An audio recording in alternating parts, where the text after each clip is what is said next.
আমি বললাম, আমি ঠিক বুঝতে পারছি না। কিন্তু কিছু একটা দুর্ঘটনা হয়েছিল। সৌমিত্র বলল, আমারও মনে হচ্ছে আমরা সেই দুর্ঘটনা মারা গিয়েছিলাম গো। আমি অবাক হয়ে বললাম, তাহলে আমরা কি পূর্বজন্মে স্বামী-স্ত্রী ছিলাম? সৌমিত্র বলল, হতে পারে। তাই আমাদের মধ্যে এত গভীর সংযোগ। আমি বললাম, কিন্তু এই জন্মে আমি তোমার মা গু। সৌমিত্র বলল, হয়তো ভাগ্যের খেলা। আমরা আবার একসাথে হওয়ার জন্য মাছেলে হয়ে জন্মেছি গু। আমি অনেক ভেবে বললাম, তাহলে আমাদের এই সম্পর্ক কি ভুল? সৌমিত্র বলল, না। আমাদের আত্মা একে অপরকে চেনে। শরীরের সম্পর্ক মিথ্যা গু। এই কথা শুনে আমার মনে একটা শান্তি এল। কিন্তু এই মুহূর্তে গ্রামের মানুষজন আমাদের নিয়ে কৌতূহলী হয়ে উঠল। একদিন গ্রামের প্রধান আমাদের ডেকে পাঠাল। আমরা গেলাম। প্রধান বলল, আপনারা কোথা থেকে এসেছেন? সৌমিত্র বলল, আমরা শহর থেকে এসেছি গু। প্রধান বলল, আপনাদের কোনো কাগজপত্র আছে? আমি ভয় পেয়ে গেলাম। সৌমিত্র বলল, কি ধরনের কাগজপত্র? প্রধান বলল, বিয়ের সার্টিফিকেট কি। আমাদের মুখ শুকিয়ে গেল। সৌমিত্র বলল, আমাদের বিয়ে হয়েছিল কোর্ট ম্যারিজ। কাগজপত্র শহরে রেখে এসেছি। প্রধান বলল, আপনাদের বয়সের পার্থক্য অনেক লাগছে গি। আমি বললাম, হ্যাঁ, আমার স্বামী আমার চেয়ে ছোটই। প্রধান বলল, কত ছোট? সৌমিত্র বলল, ৫-৬ বছর। কিন্তু প্রধান সন্তুষ্ট হল না। সে বলল, আমার মনে হচ্ছে আপনারা মাছেলে গি। আমাদের হৃৎপিণ্ড প্রায় থেমে গেল। আমি বললাম, আমরা স্বামী-স্ত্রী গো। প্রধান বলল, প্রমাণ করুন গো। সৌমিত্র বলল, কিভাবে প্রমাণ করব? প্রধান বলল, আপনাদের পরিচয়পত্র দেখান।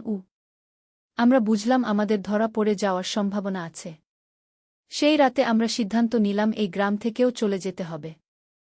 কিন্তু ভোরবেলা দেখি গ্রামের লোকজন আমাদের বাড়িগা ব্যথা করছিল খুব। ছেলে বলল, চলো মেসেজ পার্লারে যাই। রিসেপশনে গিয়ে ছেলে বলল, আমার ওয়াইফের জন্য মেসেজ চাই। আমি অবাক হয়ে তাকালাম। রিসেপশনিস্ট বলল, সিঙ্গেল নাকি কাপল মেসেজ? ছেলে বলল, কাপল। আমি কিছু বলার আগেই আমাদের একটা প্রাইভেট রুমে নিয়ে গেল। সেখানে দুটো বেড পাশাপাশি। মেসেজ থেরাপিস্ট বলল, আপনারা দুজনেই কাপড় খুলে তোয়ালে দিয়ে শুয়ে পড়ুন। আমি লজ্জা পেলাম। ছেলে আমার হাত ধরে বলল, মা, কিছু না, শুধু মেসেজ। আমি তোয়ালে জড়িয়ে শুয়ে পড়লাম। পাশের বেডে ছেলেও শুয়ে আছে। মেসেজের সময় সে আমার হাত ধরল। থেরাপিস্ট বলল, আপনাদের বন্ধন খুব গভীর। কি মেসেজ শেষে বাড়ি ফেরার পথে আমি জিজ্ঞেস করলাম, আমাকে ওয়াইফ কেন বললি? সে বলল, কারণ আমি চাই তুমি সত্যিই আমার ওয়াইফ হও। আজ আমরা একসাথে এত কাছে ছিলাম। আমি তোমাকে ভালোবাসি। এই গল্পটি সম্পূর্ণ শুনলে আপনাদের পানি অটোমেটিক বের হয়ে যাবে, সো যত দ্রুত সম্ভব হাতের কাছে টিস্যু নিয়ে বসে পড়ো। বিছানার চাদর যেন নষ্ট না হয় সেটা সম্পূর্ণ খেয়াল রাখার অনুরোধ জানিয়ে গল্পটি এখন শুরু করব। তার আগে সর্বশেষ অনুরোধ, দয়া করে এমন পানি বের করার গল্প নিয়মিত শুনতে আমাদের চ্যানেলটি সকলেই সাবস্ক্রাইব করুন। ধন্যবাদ। হ্যালো বন্ধুরা, আমার নাম সুমিত্রা দাস। আমার বয়স ৪৪ বছর। আমার স্বামীর নাম রবীন দাস, বয়স ৪৬ বছর। আমাদের ২ সন্তান, সৌমিত্র আর তানিয়া। সৌমিত্র ২০ বছর বয়সী, বিশ্ববিদ্যালয়ে পড়ে। তানিয়া ১৩ বছর বয়সী, স্কুলে যায়। যা বলছিলাম সেদিনের সেই অদ্ভুত ঘটনার কথা। সৌমিত্রর সাথে মেসেজ পার্লারে যাওয়ার পর থেকে আমার মনে অনেক প্রশ্ন জেগেছে। কিন্তু আসল ঘটনা তো তার পরদিন থেকে শুরু হল। সকালে ঘুম থেকে উঠেই দেখি সৌমিত্র আমার ঘরের সামনে দাঁড়িয়ে আছে। তার চোখে একটা অদ্ভুত ভাব। আমি বললাম, কি ব্যাপার বেটা? এত সকালে কেন উঠেছ? সে বলল, মা, গত রাতে আমার একটা খুব অদ্ভুত স্বপ্ন হয়েছে। স্বপ্নে দেখলাম আমরা একসাথে কোথাও যাচ্ছি। তুমি আমার স্ত্রী হয়ে গেছ গু। আমি অবাক হয়ে বললাম, কি বলছো তুমি? এসব কি স্বপ্ন? সৌমিত্র বলল, মা, আমি জানি এটা অস্বাভাবিক। কিন্তু গতকালের মেসেজ পার্লারে যাওয়ার পর থেকে আমার মনে এক অদ্ভুত অনুভূতি কাজ করছে। মনে হচ্ছে আমরা আগে কখনো একসাথে ছিলাম গে। আমি চিন্তিত হয়ে পড়লাম। ছেলের মানসিক অবস্থা ঠিক নেই মনে হচ্ছে। আমি বললাম, তুমি একটু বিশ্রাম নাও। হয়তো পড়াশোনার চাপে মাথা খারাপ হয়ে গেছে গি। কিন্তু সৌমিত্র আমার কাছে এসে বলল, মা, আমার মনে হচ্ছে আমাদের মধ্যে একটা গভীর সংযোগ আছে। গতকাল যখন থেরাপিস্ট আমি বললাম, আমি ঠিক বুঝতে পারছি না। কিন্তু কিছু একটা দুর্ঘটনা হয়েছিল। সৌমিত্র বলল, আমারও মনে হচ্ছে আমরা সেই দুর্ঘটনা মারা গিয়েছিলাম গো। আমি অবাক হয়ে বললাম, তাহলে আমরা কি পূর্বজন্মে স্বামী স্ত্রী ছিলাম? সৌমিত্র বলল, হতে পারে। তাই আমাদের মধ্যে এত গভীর সংযোগ। আমি বললাম, কিন্তু এই জন্মে আমি তোমার মা গু। সৌমিত্র বলল, হয়তো ভাগ্যের খেলা। আমরা আবার একসাথে হওয়ার জন্য মাছেলে হয়ে জন্মেছি গু। আমি অনেক ভেবে বললাম, তাহলে আমাদের এই সম্পর্ক কি ভুল? সৌমিত্র বলল, না। আমাদের আত্মা একে অপরকে চেনে। শরীরের সম্পর্ক মিথ্যা গু। এই কথা শুনে আমার মনে একটা শান্তি এল। কিন্তু এই মুহূর্তে গ্রামের মানুষজন আমাদের নিয়ে কৌতূহলী হয়ে উঠল। একদিন গ্রামের প্রধান আমাদের ডেকে পাঠাল। আমরা গেলাম। প্রধান বলল, আপনারা কোথা থেকে এসেছেন? সৌমিত্র বলল, আমরা শহর থেকে এসেছি গু। প্রধান বলল, আপনাদের কোনো কাগজপত্র আছে? আমি ভয় পেয়ে গেলাম। সৌমিত্র বলল, কি ধরনের কাগজপত্র? প্রধান বলল, বিয়ের সার্টিফিকেট কি? আমাদের মুখ শুকিয়ে গেল। সৌমিত্র বলল, আমাদের বিয়ে হয়েছিল কোর্ট ম্যারিজ। কাগজপত্র শহরে রেখে এসেছি উ। প্রধান বলল, আপনাদের বয়সের পার্থক্য অনেক লাগছে গি। আমি বললাম, হ্যাঁ, আমার স্বামী আমার চেয়ে ছোটই। প্রধান বলল, কত ছোট? সৌমিত্র বলল, ৫-৬ বছর উ। কিন্তু প্রধান সন্তুষ্ট হল না। সে বলল, আমার মনে হচ্ছে আপনারা মাছেলে গি। আমাদের হৃৎপিণ্ড প্রায় থেমে গেল। আমি বললাম, আমরা স্বামী স্ত্রী গো। প্রধান বলল, প্রমাণ করুন গো। সৌমিত্র বলল, কিভাবে প্রমাণ করব? প্রধান বলল, আপনাদের পরিচয়পত্র দেখান উ। আমরা বুঝলাম আমাদের ধরা পড়ে যাওয়ার সম্ভাবনা আছে। সেই রাতে আমরা সিদ্ধান্ত নিলাম এই গ্রাম থেকেও চলে যেতে হবে। কিন্তু ভোরবেলা দেখি গ্রামের লোকজন আমাদের বাড়িগা ব্যথা করছিল খুব। ছেলে বলল, চলো মেসেজ পার্লারে যাই। রিসেপশনে গিয়ে ছেলে বলল, আমার ওয়াইফের জন্য মেসেজ চাই গু। আমি অবাক হয়ে তাকালাম। রিসেপশনিস্ট বলল, সিঙ্গেল নাকি কাপল মেসেজ? ছেলে বলল, কাপল খু। আমি কিছু বলার আগেই আমাদের একটা প্রাইভেট রুমে নিয়ে গেল। সেখানে দুটো বেড পাশাপাশি। মেসেজ থেরাপিস্ট বলল, আপনারা দুজনেই কাপড় খুলে তোয়ালে দিয়ে শুয়ে পড়ুন খু। আমি লজ্জা পেলাম। ছেলে আমার হাত ধরে বলল, মা, কিছু না, শুধু মেসেজ গু। আমি তোয়ালে জড়িয়ে শুয়ে পড়লাম। পাশের বেডে ছেলেও শুয়ে আছে। মেসেজের সময় সে আমার হাত ধরল। থেরাপিস্ট বলল, আপনাদের বন্ধন খুব গভীর কি? মেসেজ শেষে বাড়ি ফেরার পথে আমি জিজ্ঞেস করলাম, আমাকে ওয়াইফ কেন বললি? সে বলল, কারণ আমি চাই তুমি সত্যিই আমার ওয়াইফ হও। আজ আমরা একসাথে এত কাছে ছিলাম। আমি তোমাকে ভালোবাসি উ। এই গল্পটি সম্পূর্ণ শুনলে আপনাদের পানি অটোমেটিক বের হয়ে যাবে, সো যত দ্রুত সম্ভব হাতের কাছে টিস্যু নিয়ে বসে পড়ো। বিছানার চাদর যেন নষ্ট না হয় সেটা সম্পূর্ণ খেয়াল রাখার অনুরোধ জানিয়ে গল্পটি এখন শুরু করব। তার আগে সর্বশেষ অনুরোধ, দয়া করে এমন পানি বের করার গল্প নিয়মিত শুনতে আমাদের চ্যানেলটি সকলেই সাবস্ক্রাইব করুন। ধন্যবাদ। হ্যালো বন্ধুরা, আমার নাম সুমিত্রা দাস। আমার বয়স ৪৪ বছর। আমার স্বামীর নাম রবীন দাস, বয়স ৪৬ বছর। আমাদের ২ সন্তান, সৌমিত্র আর তানিয়া। সৌমিত্র ২০ বছর বয়সী, বিশ্ববিদ্যালয়ে পড়ে। তানিয়া ১৩ বছর বয়সী, স্কুলে যায়। যা বলছিলাম সেদিনের সেই অদ্ভুত ঘটনার কথা। সৌমিত্রর সাথে মেসেজ পার্লারে যাওয়ার পর থেকে আমার মনে অনেক প্রশ্ন জেগেছে। কিন্তু আসল ঘটনা তো তার পরদিন থেকে শুরু হল। সকালে ঘুম থেকে উঠেই দেখি সৌমিত্র আমার ঘরের সামনে দাঁড়িয়ে আছে। তার চোখে একটা অদ্ভুত ভাব। আমি বললাম, কি ব্যাপার বেটা? এত সকালে কেন উঠেছ? সে বলল, মা, গত রাতে আমার একটা খুব অদ্ভুত স্বপ্ন হয়েছে। স্বপ্নে দেখলাম আমরা একসাথে কোথাও যাচ্ছি। তুমি আমার স্ত্রী হয়ে গেছ গু। আমি অবাক হয়ে বললাম, কি বলছো তুমি? এসব কি স্বপ্ন? সৌমিত্র বলল, মা, আমি জানি এটা অস্বাভাবিক। কিন্তু গতকালের মেসেজ পার্লারে যাওয়ার পর থেকে আমার মনে এক অদ্ভুত অনুভূতি কাজ করছে। মনে হচ্ছে আমরা আগে কখনো একসাথে ছিলাম গে। আমি চিন্তিত হয়ে পড়লাম। ছেলের মানসিক অবস্থা ঠিক নেই মনে হচ্ছে। আমি বললাম, তুমি একটু বিশ্রাম নাও। হয়তো পড়াশোনার চাপে মাথা খারাপ হয়ে গেছে গি। কিন্তু সৌমিত্র আমার কাছে এসে বলল, মা, আমার মনে হচ্ছে আমাদের মধ্যে একটা গভীর সংযোগ আছে। গতকাল যখন থেরাপিস্ট আমি বললাম, আমি ঠিক বুঝতে পারছি না। কিন্তু কিছু একটা দুর্ঘটনা হয়েছিল উ। সৌমিত্র বলল, আমারও মনে হচ্ছে আমরা সেই দুর্ঘটনা মারা গিয়েছিলাম গো। আমি অবাক হয়ে বললাম, তাহলে আমরা কি পূর্বজন্মে স্বামী স্ত্রী ছিলাম? সৌমিত্র বলল, হতে পারে। তাই আমাদের মধ্যে এত গভীর সংযোগ। আমি বললাম, কিন্তু এই জন্মে আমি তোমার মা গু। সৌমিত্র বলল, হয়তো ভাগ্যের খেলা। আমরা আবার একসাথে হওয়ার জন্য মাছেলে হয়ে জন্মেছি গু। আমি অনেক ভেবে বললাম, তাহলে আমাদের এই সম্পর্ক কি ভুল? সৌমিত্র বলল, না। আমাদের আত্মা একে অপরকে চেনে। শরীরের সম্পর্ক মিথ্যা গু। এই কথা শুনে আমার মনে একটা শান্তি এল। কিন্তু এই মুহূর্তে গ্রামের মানুষজন আমাদের নিয়ে কৌতূহলী হয়ে উঠল। একদিন গ্রামের প্রধান আমাদের ডেকে পাঠাল। আমরা গেলাম। প্রধান বলল, আপনারা কোথা থেকে এসেছেন? সৌমিত্র বলল, আমরা শহর থেকে এসেছি গু। প্রধান বলল, আপনাদের কোনো কাগজপত্র আছে? আমি ভয় পেয়ে গেলাম। সৌমিত্র বলল, কি ধরনের কাগজপত্র? প্রধান বলল, বিয়ের সার্টিফিকেট কি। আমাদের মুখ শুকিয়ে গেল। সৌমিত্র বলল, আমাদের বিয়ে হয়েছিল কোর্ট ম্যারিজ। কাগজপত্র শহরে রেখে এসেছি উ। প্রধান বলল, আপনাদের বয়সের পার্থক্য অনেক লাগছে গি।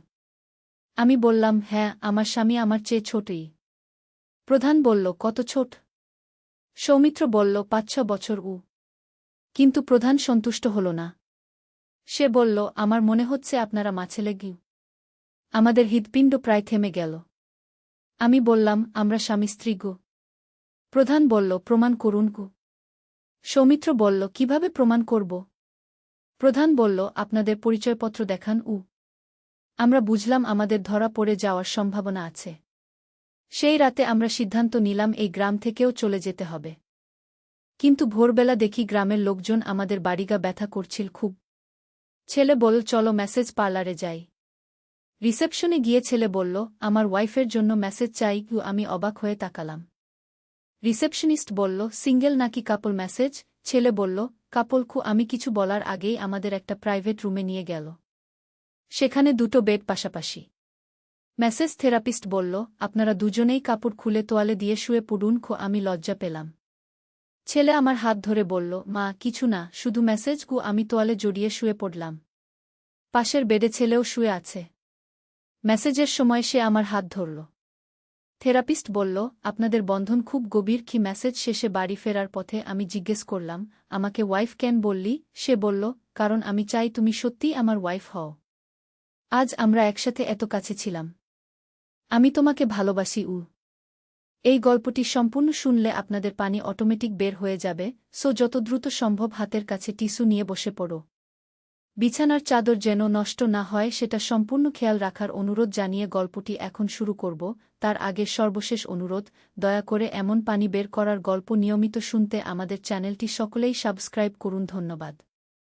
হ্যালো বন্ধুরা, আমার নাম সুমিত্রা দাস। আমার বয়স ৪৪ বছর। আমার স্বামীর নাম রবিন দাস, বয়স ৪৬ বছর। আমাদের ২ সন্তান, সৌমিত্র আর তানিয়া। সৌমিত্র ২০ বছর বয়সী, বিশ্ববিদ্যালয়ে পড়ে। তানিয়া ১৩ বছর বয়সী, স্কুলে যায়। যা বলছিলাম সেদিনের সেই অদ্ভুত ঘটনার কথা। সৌমিত্রর সাথে মেসেজ পার্লারে যাওয়ার পর থেকে আমার মনে অনেক প্রশ্ন জেগেছে। কিন্তু আসল ঘটনা তো তার পরদিন থেকে শুরু হল। সকালে ঘুম থেকে উঠেই দেখি সৌমিত্র আমার ঘরের সামনে দাঁড়িয়ে আছে। তার চোখে একটা অদ্ভুত ভাব। আমি বললাম, কি ব্যাপার বেটা? এত সকালে কেন উঠেছ? সে বলল, মা, গত রাতে আমার একটা খুব অদ্ভুত স্বপ্ন হয়েছে। স্বপ্নে দেখলাম আমরা একসাথে কোথাও যাচ্ছি। তুমি আমার স্ত্রী হয়ে গেছ গু। আমি অবাক হয়ে বললাম, কি বলছো তুমি? এসব কি স্বপ্ন? সৌমিত্র বলল, মা, আমি জানি এটা অস্বাভাবিক। কিন্তু গতকালের মেসেজ পার্লারে যাওয়ার পর থেকে আমার মনে এক অদ্ভুত অনুভূতি কাজ করছে। মনে হচ্ছে আমরা আগে কখনো একসাথে ছিলাম গে। আমি চিন্তিত হয়ে পড়লাম। ছেলের মানসিক অবস্থা ঠিক নেই মনে হচ্ছে। আমি বললাম, তুমি একটু বিশ্রাম নাও। হয়তো পড়াশোনার চাপে মাথা খারাপ হয়ে গেছে গি। কিন্তু সৌমিত্র আমার কাছে এসে বলল, মা, আমার মনে হচ্ছে আমাদের মধ্যে একটা গভীর সংযোগ আছে। গতকাল যখন থেরাপিস্ট আমি বললাম, আমি ঠিক বুঝতে পারছি না। কিন্তু কিছু একটা দুর্ঘটনা হয়েছিল উ।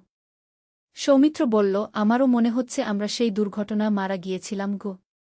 আমি অবাক হয়ে বললাম, তাহলে আমরা কি পূর্বজন্মে স্বামী স্ত্রী ছিলাম? সৌমিত্র বলল, হতে পারে। তাই আমাদের মধ্যে এত গভীর সংযোগ। আমি বললাম, কিন্তু এই জন্মে আমি তোমার মা গু। সৌমিত্র বলল, হয়তো ভাগ্যের খেলা। আমরা আবার একসাথে হওয়ার জন্য মাছেলে হয়ে জন্মেছি গু। আমি অনেক ভেবে বললাম, তাহলে আমাদের এই সম্পর্ক কি ভুল? সৌমিত্র বলল, না। আমাদের আত্মা একে অপরকে চেনে। শরীরের সম্পর্ক মিথ্যা গু। এই কথা শুনে আমার মনে একটা শান্তি এল। কিন্তু এই মুহূর্তে গ্রামের মানুষজন আমাদের নিয়ে কৌতূহলী হয়ে উঠল। একদিন গ্রামের প্রধান আমাদের ডেকে পাঠাল। আমরা গেলাম। প্রধান বলল, আপনারা কোথা থেকে এসেছেন? সৌমিত্র বলল, আমরা শহর থেকে এসেছি গু। প্রধান বলল, আপনাদের কোনো কাগজপত্র আছে? আমি ভয় পেয়ে গেলাম। সৌমিত্র বলল, কি ধরনের কাগজপত্র? প্রধান বলল, বিয়ের সার্টিফিকেট কি। আমাদের মুখ শুকিয়ে গেল। সৌমিত্র বলল, আমাদের বিয়ে হয়েছিল কোর্ট ম্যারিজ। কাগজপত্র শহরে রেখে এসেছি উ। প্রধান বলল, আপনাদের বয়সের পার্থক্য অনেক লাগছে গি। আমি বললাম, হ্যাঁ, আমার স্বামী আমার চেয়ে ছোটই। প্রধান বলল, কত ছোট? সৌমিত্র বলল, ৫-৬ বছর উ। কিন্তু প্রধান সন্তুষ্ট হল না। সে বলল, আমার মনে হচ্ছে আপনারা মাছেলে গি। আমাদের হৃৎপিণ্ড প্রায় থেমে গেল। আমি বললাম, আমরা স্বামী স্ত্রী গো। প্রধান বলল, প্রমাণ করুন গো। সৌমিত্র বলল, কিভাবে প্রমাণ করব? প্রধান বলল, আপনাদের পরিচয়পত্র দেখান উ। আমরা বুঝলাম আমাদের ধরা পড়ে যাওয়ার সম্ভাবনা আছে। সেই রাতে আমরা সিদ্ধান্ত নিলাম এই গ্রাম থেকেও চলে যেতে হবে।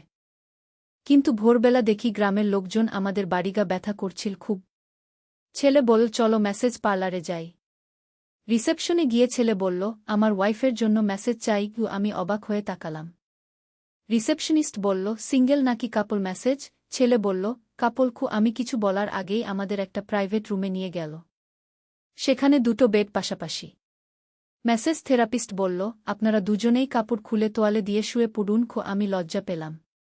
ছেলে আমার হাত ধরে বলল, মা, কিছু না, শুধু মেসেজ। আমি তোয়ালে জড়িয়ে শুয়ে পড়লাম। পাশের বেডে ছেলেও শুয়ে আছে। মেসেজের সময় সে আমার হাত ধরল। থেরাপিস্ট বলল, আপনাদের বন্ধন খুব গভীর। কি মেসেজ শেষে বাড়ি ফেরার পথে আমি জিজ্ঞেস করলাম, আমাকে ওয়াইফ কেন বললি? সে বলল, কারণ আমি চাই তুমি সত্যিই আমার ওয়াইফ হও। আজ আমরা একসাথে এত কাছে ছিলাম। আমি তোমাকে ভালোবাসি উ। এই গল্পটি সম্পূর্ণ শুনলে আপনাদের পানি অটোমেটিক বের হয়ে যাবে, সো যত দ্রুত সম্ভব হাতের কাছে টিস্যু নিয়ে বসে পড়ো। বিছানার চাদর যেন নষ্ট না হয় সেটা সম্পূর্ণ খেয়াল রাখার অনুরোধ জানিয়ে গল্পটি এখন শুরু করব। তার আগে সর্বশেষ অনুরোধ, দয়া করে এমন পানি বের করার গল্প নিয়মিত শুনতে আমাদের চ্যানেলটি সকলেই সাবস্ক্রাইব করুন। ধন্যবাদ। হ্যালো বন্ধুরা, আমার নাম সুমিত্রা দাস। আমার বয়স ৪৪ বছর। আমার স্বামীর নাম রবিন দাস, বয়স ৪৬ বছর। আমাদের ২ সন্তান, সৌমিত্র আর তানিয়া। সৌমিত্র ২০ বছর বয়সী, বিশ্ববিদ্যালয়ে পড়ে। তানিয়া ১৩ বছর বয়সী, স্কুলে যায়। যা বলছিলাম সেদিনের সেই অদ্ভুত ঘটনার কথা। সৌমিত্রর সাথে মেসেজ পার্লারে যাওয়ার পর থেকে আমার মনে অনেক প্রশ্ন জেগেছে। কিন্তু আসল ঘটনা তো তার পরদিন থেকে শুরু হল। সকালে ঘুম থেকে উঠেই দেখি সৌমিত্র আমার ঘরের সামনে দাঁড়িয়ে আছে। তার চোখে একটা অদ্ভুত ভাব। আমি বললাম, কি ব্যাপার বেটা? এত সকালে কেন উঠেছ? সে বলল, মা, গত রাতে আমার একটা খুব অদ্ভুত স্বপ্ন হয়েছে। স্বপ্নে দেখলাম আমরা একসাথে কোথাও যাচ্ছি। তুমি আমার স্ত্রী হয়ে গেছ গু। আমি অবাক হয়ে বললাম, কি বলছো তুমি? এসব কি স্বপ্ন? সৌমিত্র বলল, মা, আমি জানি এটা অস্বাভাবিক। কিন্তু গতকালের মেসেজ পার্লারে যাওয়ার পর থেকে আমার মনে এক অদ্ভুত অনুভূতি কাজ করছে। মনে হচ্ছে আমরা আগে কখনো একসাথে ছিলাম গে। আমি চিন্তিত হয়ে পড়লাম। ছেলের মানসিক অবস্থা ঠিক নেই মনে হচ্ছে। আমি বললাম, তুমি একটু বিশ্রাম নাও। হয়তো পড়াশোনার চাপে মাথা খারাপ হয়ে গেছে গি। কিন্তু সৌমিত্র আমার কাছে এসে বলল, মা, আমার মনে হচ্ছে আমাদের মধ্যে একটা গভীর সংযোগ আছে। গতকাল যখন থেরাপিস্ট